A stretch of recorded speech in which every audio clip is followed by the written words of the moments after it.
ಇವತ್ತೊಂದು ಪುಸ್ತಕ ಓದ್ದೆ. ಯಾವ ಥರ ಅಂದ್ರಪ್ಪ, ಜಗತ್ನಾಗ ಈ ಕೆಲಸ ಆಗದೇ ಇಲ್ಲ ಅನ್ಕೊಂಡಿರ್ತೀವಿ, ಅಂಥವೆಲ್ಲ ಆಗ್ಬಿಡ್ತಾವೆ. ಅವರು ಹೇಳೋ ಕಾನ್ಸೆಪ್ಟ್ ಹೆಂಗಂದ್ರೆ, ಇದು ಮಾಡೋಕ್ಕೆ ಆಗಲ್ಲ, ಸಾಧ್ಯನೇ ಇಲ್ಲ, ಜನ ಎಲ್ಲ ತಿಳ್ಕೊಂಡ್ಬಿಟ್ಟಿರ್ತಾರೆ ಇದು ಮಾಡೋಕ್ಕೆ ಆಗಲ್ಲ, ಸಾಧ್ಯನೇ ಇಲ್ಲ ಅಂದ್ಬಿಟ್ಟು. ಅದಾದ್ಮೇಲೆ ಗೊತ್ತಾಗತ್ತೆ ಇದು ಹಿಂಗೂ ಪಾಸಿಬಲ್ ಐತಾ ಅಂತೇಳಿ. ಲಾಸ್ಟಿಗೆ ಆ ಬುಕ್ನಾಗ ಒಂದು ಲೈನ್ ಬರ್ತಾರೆ, ಐ ಆಮ್ ಪಾಸಿಬಲ್ ಅಂತೇಳಿ. ಇಂಪಾಸಿಬಲ್ ಅದನ್ನ ಬಿಡಿಸಿ ಬರ್ದಾಗ ಐ ಆಮ್ ಪಾಸಿಬಲ್ ಅಂತ ಆಗ್ತದೆ. ಹಾಗೆ ಕೆಲವೊಂದು ಕಾನ್ಸೆಪ್ಟ್ಗಳು ಇದು ಗ್ಯಾರಂಟಿ ಆಗೇ ಇಲ್ಲ ಅಂತ ಅಂತಿರ್ತಾರೆ. ಯಾರನ್ನೇ ಕೇಳಿದ್ರು ಇದಕ್ಕೆ ಚಾನ್ಸೇ ಇಲ್ಲ, 95% ಅಥವಾ ಅದಕ್ಕಿಂತ ಹೆಚ್ಚಿಗಿನೂ ಜನ ಅನ್ಬೋದು ಇದು ಆಗದೇ ಇಲ್ಲ ಅಂತಾರೆ. ಅಂತ ಕಾನ್ಸೆಪ್ಟನ್ನ ತೊಗೊಂಡು ಬಂದರು ಅವರು. ಆ ಥರ ಅವ್ರು ಯಾರು ಅಂತ ಹೇಳ್ತೇನೆ ನಾನು. ಆ ಪುಸ್ತಕದಾಗ ಏನು ಬರೀತಾರೆ ಅಂದ್ರೆ, ಸುಮಾರು ಜನ ಏನು ಅನ್ಕೊಂತಾರೆ, ಇದೆಂತ ಕಾನ್ಸೆಪ್ಟು, ಇದು ಆಗದೇ ಇಲ್ಲ, ಎಲ್ಲ ಇದು ಬೇಕು, ಇದಕ್ಕೆ ಅದು ಬೇಕು ಅಂತ ಹೇಳಿ ಅನ್ಕೊಂಡಿರ್ತಾರೆ. ಹೇಳ್ತಾ ಹೋದಂಗೆ ಈಗ ಕೆಲವು ಎಕ್ಸಾಂಪಲ್, ಈಗ ಮೊಬೈಲ್ ಸಾವಿರಾರು ಕಿಲೋಮೀಟರ್ ಅಥವಾ ಜಗತ್ತಿನ ಯಾವುದೋ ಮೂಲೆಯಿಂದ ನೀವು ಫೋನ್ ಹಚ್ಚಿ ಇನ್ನೊಬ್ರಿಗೆ ಮಾತಾಡ್ಬೋದು, ಫೋನ್ ಮಾಡಿ ಇನ್ನೊಬ್ರಿಗೆ ಮಾತಾಡ್ಬೋದು ವಿದಿನ್ ಸೆಕೆಂಡ್ಸ್ ಒಳಗೆ, ಇನ್ಸ್ಟೆಂಟ್ ಆಗಿ. ಆಮೇಲೆ ಎಲ್ಲೋ ಒಂದು ಕಡೆ ಕುಂತ್ಕೊಂಡು ನೀವು ಯಾವುದೋ ಒಂದು ಇನ್ಸಿಡೆಂಟ್ ಆಗ್ತಾ ಇರುತ್ತೆ, ಅದನ್ನ ನೀವು ಇಲ್ಲೇ ಲೈವ್ ಆಗಿ ನೋಡ್ಬೋದು, ಅದು ಇನ್ಸ್ಟೆಂಟ್ ಆಗಿ. ಆಮೇಲೆ ಯಾವುದೋ ರೂಮ್ನಾಗ ಸ್ವಿಚ್ ಹಾಕಿದ್ರೆ ಇನ್ನೊಂದು ರೂಮ್ನಾಗ ಇಲ್ಲೋ ಲೈಟ್ ಬಲ್ಬ್ ಬರ್ತೈತಿ, ಅದು ಬೆಳಕು ಕೊಡ್ತೈತಿ. ಅದೆಲ್ಲ ಕಾನ್ಸೆಪ್ಟ್ಗಳು ಏನಾಗಿದ್ದು ಕೆಲವೊಂದು ಟೈಮಲ್ಲಿ ನಮ್ಗೆ ಏನೂ ಆಗದೇ ಇಲ್ಲ, ಚಾನ್ಸೇ ಇಲ್ಲ ಅನ್ಕೊಂಡಿದ್ರು ಸುಮಾರು ಜನ. ಇಂಥವೆಲ್ಲ ಆದ್ಮೇಲೆ ಇದು ಪಾಸಿಬಲ್ ಇದೆಯಾ ಅನ್ಕೊಂಡ್ರು. ಹಾಗೆ ಒಂದು ಕಾನ್ಸೆಪ್ಟ್ ತೊಗೊಂಡ್ಬಂದ್ರೆ ಅವರು. Is a famous person, in fact film personality ಅವರು. ಈಸ್ ಆಕ್ಟರ್, ಡೈರೆಕ್ಟರ್, ಆಮೇಲೆ ಸ್ಕ್ರೀನ್ ರೈಟರ್, ಎಲ್ಲಾನು ಲಿರಿಕ್ ರೈಟರ್. ಆಮೇಲೆ ಏನು ಹೇಳ್ಬೇಕು ಇವ್ರ ಬಗ್ಗೆ, ಎಲ್ಲ ಮಲ್ಟಿ ಟ್ಯಾಲೆಂಟೆಡ್ ಅಂತ ಹೇಳ್ಬೋದು. ಕಷ್ಟದಿಂದ ಬಂದ ಜೀವಿ.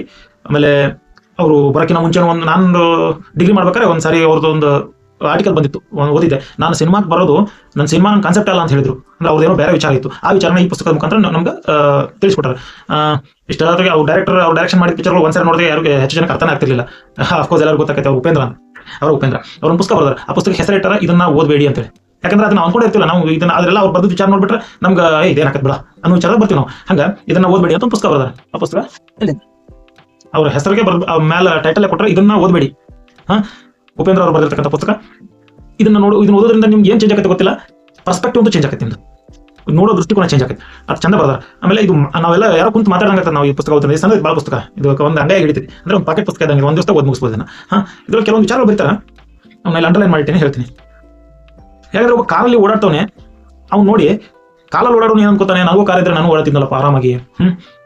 ಆ ಕಾರಲ್ಲಿ ಕುಂತವಂತಾನಂತ, ನನಗೂ ಅಂದ್ರೆ ಅವ್ನು ಫೇಮಸ್ ಇರ್ತಾನೆ ಕಾರಲ್ಲಿ ಕುಂತವ, ನಾನು ಯಾಕೆ ಎಂಜಾಯ್ ಮಾಡೋಕ್ಕಾಗಿಲ್ಲ, ಕೆಳಗಡೆ ಹಿಡಿದು ಎಲ್ಲರ ಜೊತೆ ಎಲ್ಲರ ಥರ ರೋಡ್ ಮೇಲೆ ಪಾನಿಪುರಿ ತಿನ್ನಕ್ಕಾಗಿಲ್ಲ. ಅವಾಗ ಆ ಪಾನಿಪುರಿ ತಿನ್ನಕಂತಿಂದ್ರೆ ಎಲ್ಲ ಜನ ಮೆತ್ಕೊಂತಾರ, ಅವಾಗ ಆ ಫ್ರೀಡಮ್ ಇಲ್ಲ, ಇವ್ನಿಗೆ ಈ ಫ್ರೀಡಮ್ ಐತೆ. ಅದಕ್ಕೆ ನಾನು ಇಲ್ಲಿ ಕೇಳ್ಕ ಅನ್ಕೊಂಡೆ, ಇರುವುದೆಲ್ಲವ ಬಿಟ್ಟು ಇರೋದರ ಅಡಿಗೆ ತುಳಿಯುವುದೇ ಜೀವನ. ಹಂಗೆ ಅನ್ಕೊಂತಾರಂತ. ಇಲ್ಲಿ ಅವ್ರದ್ದು ಯಾವಾಗಿಂದ ಅವರ ಒಂದು ಬಾಲ್ಯದ ನೆನಪುಗಳನ್ನ ಹಿಡ್ಕೊಂಡು ಎಲ್ಲಾನು ಬರ್ದಾರಂತ. ಆಮೇಲೆ ವೇಟ್ ಮಾಡ್ಬೇಕಂತ, ಎಲ್ಲರೂ ವೇಟ್ ಮಾಡೋದು, ಕೆಲವೊಂದು ಟೈಮ್ ವೇಟ್ ಮಾಡೋದು ಇಂಪಾರ್ಟೆಂಟ್ ಅಂತ. ಈಗ ಅವ್ರು ಸ್ವತಃ ಅವರೇ ಹೇಳ್ಕೊಂಡ್ರೆ, ಸುಮಾರು ಇಂಟರ್ವ್ಯೂದಾಗ ಹೇಳ್ಕೊಂಡ್ರೆ ಅವ್ರು ಏನು ಮಾಡ್ತಿದ್ರು ಅಂದ್ರೆ, ಅವರು ಮನೆಗೆ ತಿನ್ನೋಕ್ಕೂ ಸ್ವಲ್ಪ ಕಷ್ಟ ಆಯ್ತಂತ, ಊಟಕ್ಕೂ ಕಷ್ಟ ಆಯ್ತಂತ. ಅವ್ರ ತಂದೆಯವ್ರೇನೋ ಹೋಗ್ಬಿಟ್ಟು ದೇವಸ್ಥಾನದಿಂದ ಪ್ರಸಾದ ತೊಗೊಂಡ್ಬರ್ತಿರಂತ. ಆ ಪ್ರಸಾದ ತೊಗೊಂಡ್ಬಂದಾಗ ಅದನ್ನ ತಿಂದಾಗ ಅದ್ರ ರುಚಿ ಈಗ ಯಾವ್ದು ರೆಸ್ಟೋರೆಂಟ್ ಈ 5 ಸ್ಟಾರ್ ಹೋಟೆಲ್ಗೂ ಸಿಕ್ಕಿಲ್ಲ ಅಂತ ಹೇಳ್ತಾರೆ ಅವರು. ಆ ರುಚಿ ಎಲ್ಲಿ ಹೋಯ್ತು, ಈಗ ಎಲ್ಲೂ ಸಿಗ್ತಾ ಇಲ್ಲ ಅಂತ ಅವ್ರ ನಮ್ಮನ್ನ ಕ್ವಶನ್ ಮಾಡ್ತಾರೆ, ಅವ್ರನ್ನ ಕ್ವಶನ್ ಮಾಡ್ಕೊತಾರೆ ಕೆಲವೊಂದು ಟೈಮ್. ಈಗ ಇಲ್ಲೊಂದು ಹೇಳ್ತೀನಿ, ಇನ್ನೊಂದು ಐತಿ, ಭಾಳ ಸಣ್ಣ ಪುಸ್ತಕ ಐತಿ. ಅಂದ್ರೆ ನಾನು ಇಷ್ಟೆಲ್ಲ ಓದಿದ್ರೊಳಗೆ ಒಂದೊಂದು ಸಣ್ಣದ ಅಗ್ದಿ ಚಿಕ್ಕ ಪುಸ್ತಕ ಅಂದ್ರೆ ಇದೆ, ಚಂದ ಬರ್ದಾರ. ಒಂದು ಸಿಟ್ಟಿಂಗ್ನಾಗ ಓದಿ ಬಿಡ್ಬೋದು. ಇದನ್ನ ಓದ್ರೆ ನಿಮ್ಗೆ ಏನು ಚೇಂಜ್ ಆಗಲಿಲ್ಲ ಅಂದ್ರೆ ಹೇಳ್ದಂಗೆ ಅದು ಪರ್ಸ್ಪೆಕ್ಟಿವ್ ಚೇಂಜ್ ಆಗುತ್ತೆ. ಒಂದು ನಿಮಿಷ,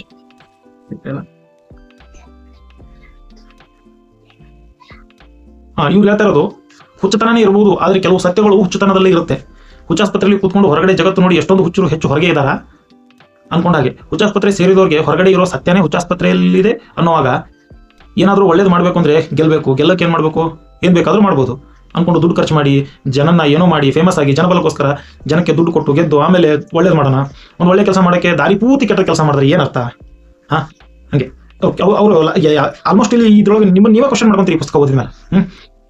ಆಮೇಲೆ ಸುಮಾರು ಇಂಥವು ಭಾಳ ಓದೋಕೆ ಇಂಟ್ರೆಸ್ಟ್. ಅವ್ರದ್ದು ಲಾಸ್ಟ್ ಏನು ಕೊಡ್ತಾರೆ ಅಂದ್ರೆ ಒಂದು ಪ್ರಜಾಕೀಯ. ಅಫ್ಕೋರ್ಸ್ ಅವ್ರು ಎಲ್ಲರಿಗೂ ಗೊತ್ತೈತೆ, ಪ್ರಜಾಕೀಯ, ರಾಜಕೀಯ ಬೇಡ ಪ್ರಜಾಕೀಯ ಅಂತ ಅವ್ರ ಕಾನ್ಸೆಪ್ಟನ್ನು ಇದ್ರೊಳಗೆ ಮೆನ್ಷನ್ ಮಾಡ್ಯಾರ. ಪ್ರತಿಯೊಂದು ಮೆನ್ಷನ್, ರಾಜಕೀಯ ಅಂದ್ರೇನು, ಪ್ರಜಾಕೀಯ ಅಂದ್ರೇನು. ರಾಜ ನಾವೇ ಮಾಡ್ತೀವಿ, ರಾಜನ ಅವನ ಹತ್ರ ಮೀಟ್ ಆಗಕ್ಕೆ ನಾವೇ ಬಡಾಡ್ತೀವಿ. ಸಾರಿ, ನಾವು ಮಾಡಿರೋ ರಾಜನ ಮೀಟ್ ಆಗಕ್ಕೆ ನಾವೇ ಬಡಾಡ್ತೀವಿ. ಅಂದ್ರೆ ನಮಗೆ ಟೈಮ್ ಸಿಗ, ಅವ್ರಿಗೆ ಟೈಮ್ ಅಂತ ನಮ್ಗೆ ಕೊಡಲ್ಲ. ಯಾವಾಗ ಬರ್ತಾರೆ, ಎಲೆಕ್ಷನ್ ಟೈಮ್ನಾಗ ಬರ್ತಾರಂತಾರ, ಆಮೇಲೆ ಬರೋದಿಲ್ಲ ಅಂತ. ಈ ಕಾನ್ಸೆಪ್ಟ್ ಈ ಬುಕ್ನೇ ಅದೈತಿ. ಓದ್ರಿ, ಏನಿಲ್ಲ, ಒಂದು 120 ರೂಪಾಯಿ ಪುಸ್ತಕ. ಸವನ್ನ ಪಬ್ಲಿಷರ್ಸ್ ಇದನ್ನು ಪಬ್ಲಿಷ್ ಮಾಡ್ಯಾರ. ಇದನ್ನ ಓದ್ಬೇಡಿ ಅಂತ ಹೇಳ್ಯಾರ. ಫಸ್ಟ್ ಸ್ಟಾರ್ಟ್ ಮಾಡೋದು 2 ರಿಂದ 3 ಪೇಜ್ ಅವ್ರು ಸ್ಟಾರ್ಟ್ ಮಾಡ್ತಾರೆ. ಅವರು ಇದನ್ನ ಓದ್ಬೇಡಿ ಅಂತ ನಮ್ಗೆ ಇನ್ಸೆಸ್ಟ್ ಮಾಡ್ತಾರೆ. ಓದ್ಬೇಡಿ ಅಂತ 1 2 ರಿಂದ 3 ಪೇಜ್ ಅದೈತಿ. ಆಮೇಲೆ ನೀವು ಓದ್ತೀವಿ ಅಂದ್ರೆ ನನ್ನ ಅಷ್ಟು ಹುಚ್ಚು ನೀವು ಅಂತೂ ಆ ಫೀಲ್ ಬರ್ತೈತಿ. ಅವ್ರು ಹೇಳ್ತಾರೆ ಹಂಗೆ. ಓದ್ರಿ, ಇದನ್ನ ಚೆನ್ನಾಗಿದೆ ಪುಸ್ತಕ, ಇದನ್ನ ಓದ್ಬೇಡಿ ನೋಡ್ರಿ. ಬರೋಣ.